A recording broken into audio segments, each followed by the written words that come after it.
మళ్ళీ వస్తాం మీ దగ్గరికి. లక్ష్మీకాంత్ గారు రియాక్ట్ అవ్వండి సార్.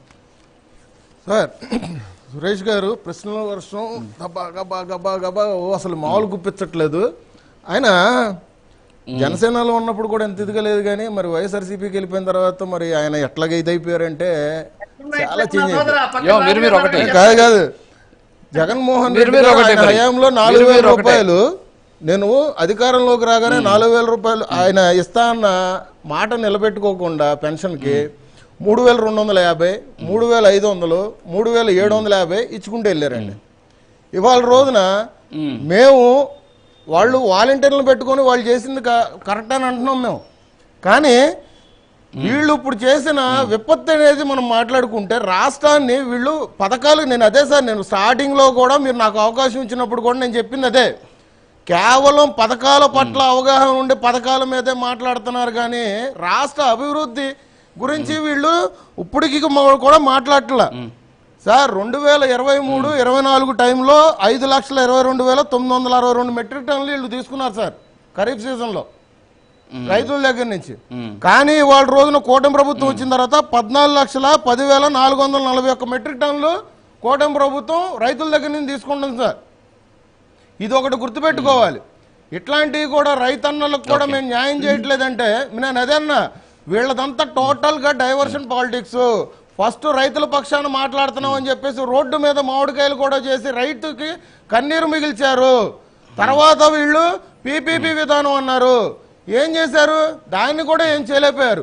మరి ఇప్పుడు నిన్నటి నుంచి మరి శ్యామలా గారు మేమేదో ర్యాలీలు చేస్తాము శాంతియుతంగా, మాకు జిల్లాలో పునర్విభజన కావాలి అని చెప్పేసి మళ్ళీ రోడ్డుకి ఎక్కే పరిస్థితి ఏర్పడిపోయింది. సో విధి విధానాల పట్ల పార్టీలో కానీ వాళ్ళ నాయకులకు కానీ వాళ్ళు మాట్లాడే అర్హత లేదు. వాళ్ళు చేసింది అంధకారమే. సో వైఎస్ఆర్సీపీ వాళ్ళు కూడా ఒకసారి కూటమి ప్రభుత్వాన్ని అబాసు పాలు చేద్దాం అనుకుంటే కనుక దానికి పరిణామాలు కూడా మీరే భరించాల్సి వస్తుంది. ఎందుకంటే గత ప్రభుత్వంలో మీరు చేసిన పాటలు ఎటువంటి అనేది రాష్ట్ర ప్రజలు చూశారు. కాబట్టి స్కూల్ పిల్లలకి 100కి 35 మార్కులు వస్తే పాస్ మార్క్ ఇస్తారేమో. ఆంధ్ర రాష్ట్ర ప్రజలు ఏంటంటే 175 సీట్లకు కానీ ఇవాళ 11 సీట్లు ఇచ్చి మిమ్మల్ని ఫెయిల్ చేసిన పరిస్థితి ఏర్పడిపోయింది. సో ఇది ఒకటి గుర్తుపెట్టుకోవాలి. అంతేగాని పరీక్షల్లో మార్కులు తక్కువ వచ్చినాయి, నేను కూటమి ప్రభుత్వానికి 1 మార్క్ వేస్తానంటే కూటమి ప్రభుత్వానికి 164 మార్కులు ఇచ్చి వాళ్ళ రోజున సంపూర్ణంగా మద్దతు తెలిపి వాళ్ళ రోజున ఆంధ్ర రాష్ట్రంలో ఒక ప్రత్యేకమైన ప్రజల ప్రభుత్వం అని చెప్పేసి ఒకసారి ప్రజలు అయితే గుర్తించారు. అదొకటి మీరు గుర్తించాలి.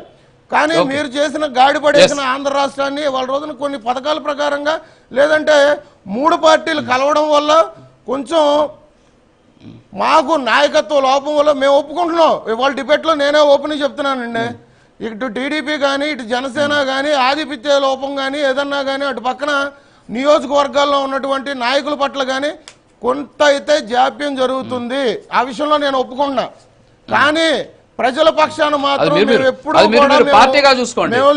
కరెక్టే సార్, అది మీకు పార్టీలో ఉన్నటువంటి సమస్యలు, అది మీకు పార్టీలో ఉన్న సమస్యలు.